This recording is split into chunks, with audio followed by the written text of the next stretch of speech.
Anda kembali bersama kami di Sapa Indonesia Malam. Presiden Joko Widodo menginstruksikan sejumlah langkah mengatasi polusi udara yang makin buruk di Jabodetabek, seperti bekerja dari rumah atau WFH, sampai rencana menerapkan sistem 4 orang dalam satu kendaraan atau 4-in-1.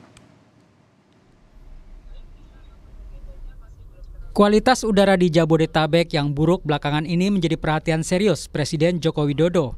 Dalam rapat terbatas di Istana Merdeka kemarin, Jokowi menyebut kemarau panjang, pembuangan emisi dari transportasi hingga aktivitas industri menjadi biang kerok polusi udara.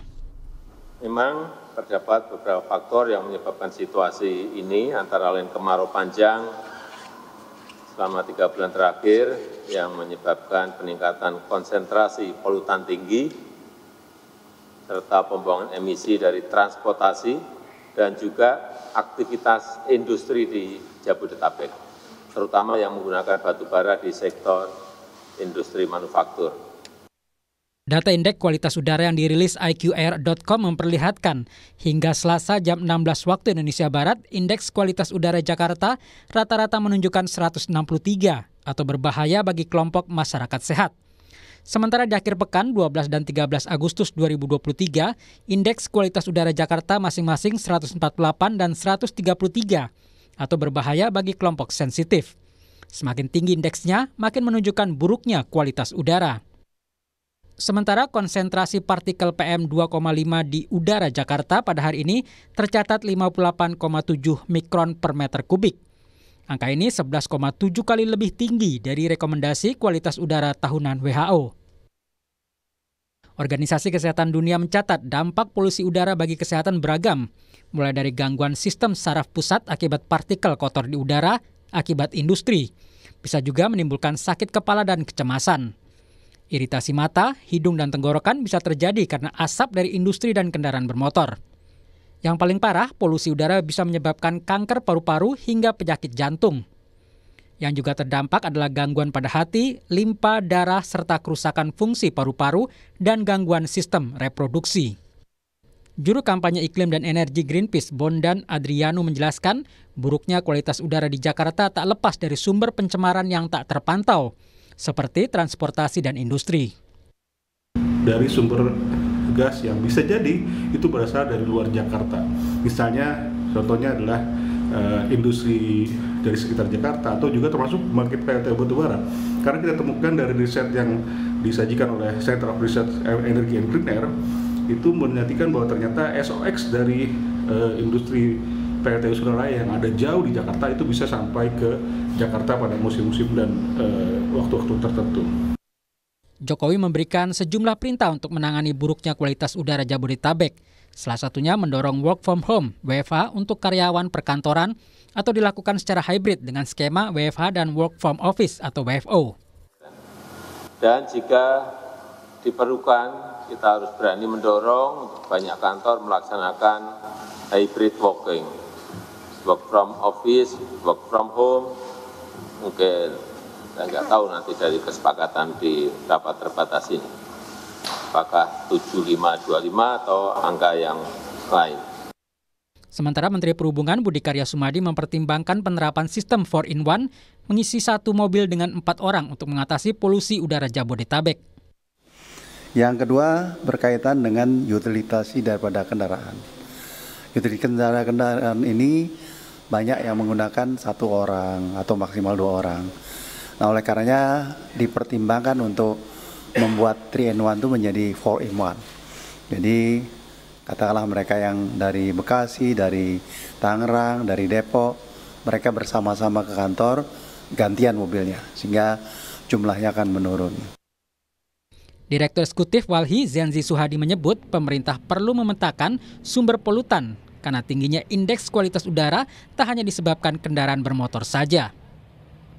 Pertama, seluruh industri pelepas emisi itu kalau penegakan hukumnya diambil itu terhenti operasinya, begitu. Maka dia tidak akan berkontribusi kepada emisi. Angkanya bisa diprediksi penurunannya berapa. Gitu. Nah, terhadap kendaraan bermotor, mobil listrik, motor listrik juga nggak memungkinkan juga untuk cepat saat ini. Karena belum tentu juga kemampuan masyarakat itu untuk beli ya. Ya, hujan buatan bisa saja dalam waktu yang untuk yang sekali ini cepat begitu, tetapi kami khawatirnya penggunaan hujan buatan seperti menangani asap di Riau dan Jambi menjadi kebiasaan setiap tahun begitu. Karena sumber masalahnya nggak selesai gitu ya kira-kira. Ya, bukan langkah taktis yang diambil dalam jangka pendek. Bisa dibarengi dengan langkah strategis jangka panjang.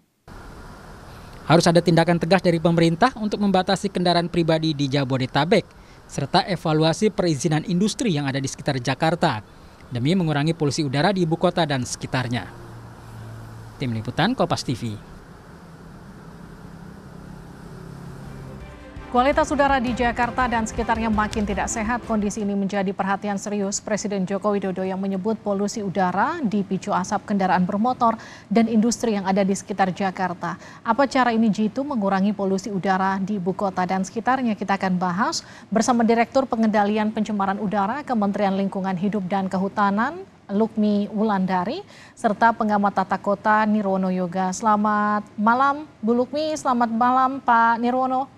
Selamat malam Mbak Livi, selamat malam Bu Lukmi, apa kabar? Selamat malam Pak Nirwono dan Saya ke Bu Lukmi dulu ya. Ibu, dari penelusuran KLHK, apa sumber utama penyebab polusi kendaraan bermotor atau industri di sekitar Jakarta?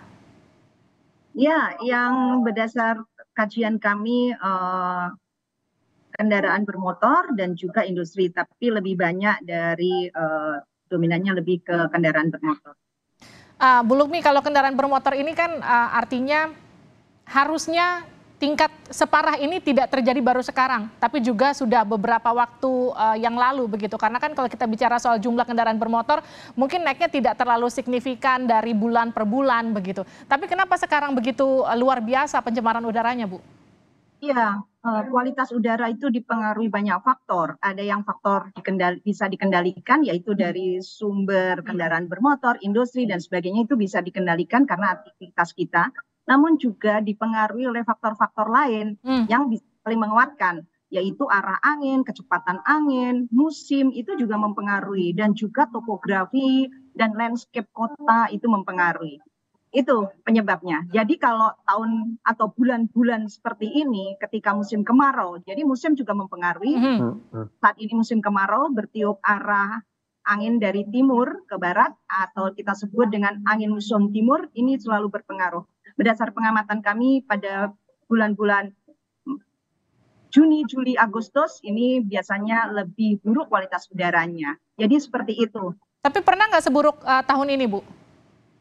Ya, saya kira memang tahun ini lebih apa ya? Lebih parah. Ya, sebetulnya begitu. Itu. Tapi kalau tadi dibilang jumlah kendaraan peningkatannya ya tidak signifikan. Data kami menunjukkan dalam 1 tahun di Jakarta ini per tahunnya kenaikan kendaraan bermotor itu bisa 5,7%. Dan itu sekitar 1,2 juta ya. Tapi kendaraan roda 2-nya ini yang paling banyak sebenarnya. Setahunnya bisa bertambah 1.050.000 kendaraan per tahun. Jadi Bu Lukmi, ini kan kita punya data yang kita barusan tampilkan di layar nih Bu. Kalau dari indeksnya hari ini itu 11 kali lipat dari standarnya WHO. Artinya sebegitu parahnya ya Bu kualitas udara untuk masyarakat Jakarta khususnya. Apakah memang mereka sekarang sudah dihimbau harus keluar menggunakan masker, Bu? Saya sebenarnya ingin tahu dulu ini. Dari WHO itu 11 kali itu hitungannya seperti apa ya? Baik, ini kita putarkan lagi grafisnya bisa? Ya, tadi sudah melihat. Itu kelihatannya rata-rata tahunan. 5 mikrogram per meter kubik. Itu rata-rata tahunan. Artinya data itu dihitung berdasar rata-rata selama 1 tahun. Dibandingkannya juga harus dengan rata-rata 1 tahunan. Ya. Jadi kalau kita bicara soal kualitas udara hari ini, apakah sudah sebegitu mengkhawatirkan ya bagi masyarakat sampai harus keluar menggunakan masker, Bu Lukmi? Ya, saya kira itu memang bagi masyarakat yang kelompok sensitif itu harus melakukan adaptasi jika udaranya dianggap tidak sehat.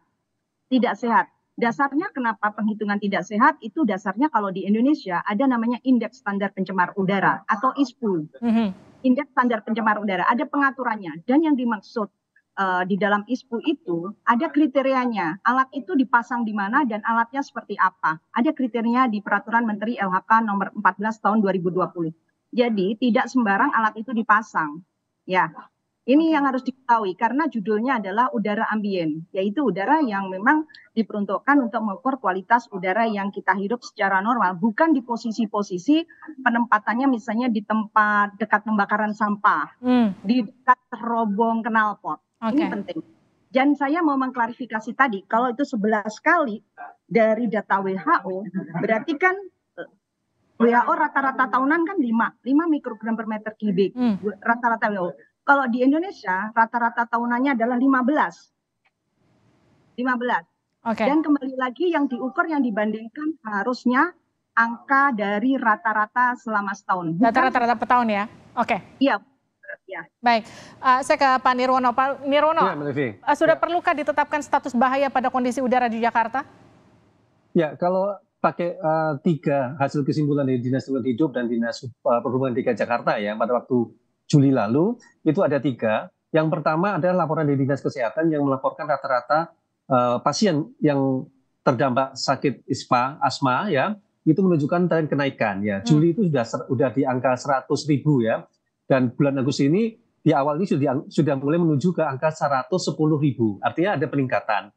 Terus kemudian kedua, dari Dinas Perhubungan DKI Jakarta dilaporkan bahwa tingkat kemacetan lalu lintas kita ternyata jauh lebih macet dibandingkan saat sebelum pandemi ya. Jadi ada kecenderungan semakin meningkat. Itulah kemudian yang ketiga yang menjadi catatan dengan seiring dengan kenaikan kemacetan lintas tadi, polusi udara kan. Nah, 3 itulah yang menjadi landasan dilakukannya ada 4 rekomendasi yang terbagi menjadi 2, yaitu jangka pendek dan jangka panjang, Mbak Livi. Nah, kalau yang jangka pendeknya seperti WFH dan 4-in-1, menurut Anda ini efektif cepat untuk mengurangi tingkat udara, polusi udara? Ya, ada yang tidak, Mbak. Kalau dari rekomendasi yang diberikan jangka pendek ya, jangka pendek tadi terbagi 2, yaitu pembatasan pergerakan kendaraan pribadi ya. Artinya pembatasan kendaraan, kita fokus di kendaraannya, di mana kebijakannya berupa perluasan kebijakan ganjil genap se-Jabodetabek ya. Terus kemudian untuk 4-in-1 itu justru tidak direkomendasikan karena kita punya pengalaman untuk 3-in-1 kan tidak termasuk berhasil ya, sehingga itu tidak masuk dalam rekomendasi bahkan. Terus kemudian ada rekayasa lalu lintas pada jam-jam sibuk terutama pagi dan sore, serta upaya untuk pengaturan jam waktu kerja ya. Nah, disinilah yang kemudian muncul untuk pembatasan mobilitas warga yang kemudian dijadikan alasan untuk penerapan nanti work from home 4+1. Artinya begini maksudnya, 4 hari kerja, 1 hari work from home, di mana penentuan harinya saat itu adalah hari Rabu ya. Jadi Senin Selasa masuk, Rabu itu work from home, Kamis Jumat itu kantor lagi ya. Sehingga demikian ada komposisi untuk mengurangi mobilitas warga. Bahkan dalam rekomendasi tersebut juga pada hari-hari tertentu, misal minggu ini gitu ya, dengan adanya hari libur nasional tanggal 17 Kamis, itu direkomendasikan hari Jumatnya juga hari libur. Sehingga dengan demikian dari Kamis, Jumat, Sabtu, Minggu ada pengurangan mobilitas warga. Kuncinya kan di situ tadi. Termasuk juga ada usulan nanti pada saat puncak KTT ASEAN juga akan ada dorongan untuk mengurangi mobilitas. Salah satunya adalah dengan menerapkan work from home. Jadi intinya 2 tadi, Mbak. Fokus kepada pembatasan pergerakan kendaraan pribadi, di mana dikatakan oleh KLH ada 24,5 juta ya, belum Yang kedua adalah pembatasan mobilitas warga. Kuncinya ada di 2 itu. Bu Lukmi, Anda pendapat ya, Bu? Ya, pada prinsipnya kan pencemaran itu terjadi karena beban emisinya tadi yang cukup besar ya, dan bagaimana mengurangi beban emisi tersebut. Ada beberapa alternatif, di antara itu tadi WFH tadi. Karena dengan WFH otomatis mobilitas kendaraan berkurang, transportasi berkurang. Harapannya begitu. Oke, Bu, kalau kita dari tadi bicara soal polusi yang kemudian bisa diminimalisir lewat WFH, bagaimana dengan industri yang masih menggunakan batu bara, Bu, yang juga dianggap menyumbang polusi di Jakarta? Ya, industri yang menggunakan batu bara, khususnya di dalam transisi energi ini kan sudah ada roadmap-nya. Mereka diminta untuk menggunakan energi alternatif yang lebih ramah lingkungan. Sudah ada roadmap-nya, peta jalannya sudah jelas. Jadi melakukan konversi ke dalam energi baru terbarukan, misalnya dengan bahan bakar gas itu juga sudah dilakukan. Berikutnya biomasa dan sebagainya. Oke, saya ke Pak Nirwono terakhir, Pak. Ya, Masyarakat khususnya warga Jakarta kan nggak mungkin berlama-lama hidup di tengah udara beracun. Jadi artinya perlu langkah cepat dari pemerintah. Apa yang paling cepat dan ekstrim yang bisa dilakukan pemerintah untuk memperbaiki kualitas udara kita dengan waktu yang sangat cepat? Ya, pertama kebijakan yang akan diterapkan oleh pemerintah itu harus berlaku untuk se-Jabodetabek ya. Jadi tidak hanya pemerintah DKI Jakarta saja. Karena faktor utamanya ada di Bodetabek juga. Itu pertama ya. Yang kedua, kebijakan apapun yang akan dilakukan oleh pemerintah tanpa didukung masyarakat tadi, baik itu pemerintah maupun pihak swasta ya, juga tidak akan berhasil. Misal tadi work from home gitu. Work from home juga harus seluruhnya kan. Tidak bisa work from home itu hanya pihak pemerintah sementara swasta tidak gitu kan. Kecuali tempat layanan. Dan ketiga yang tidak kalah penting adalah harus disadari oleh semua pihak bahwa kondisi ini adalah kondisi yang sudah membahayakan. Artinya tindakannya juga harus tindakan yang bisa dikatakan berani dan tegas. Tanpa tindakan itu misalnya hanya paralel sebagian-sebagian, bisa dipastikan dalam waktu dekat tidak akan mungkin cepat penurunan polusi udaranya. Kira-kira itu, Pak. Terima kasih Pak Nirwono Yoga, terima kasih Bu Lukmi telah bergabung bersama kami di Sapa Indonesia Malam. Ya, terima kasih.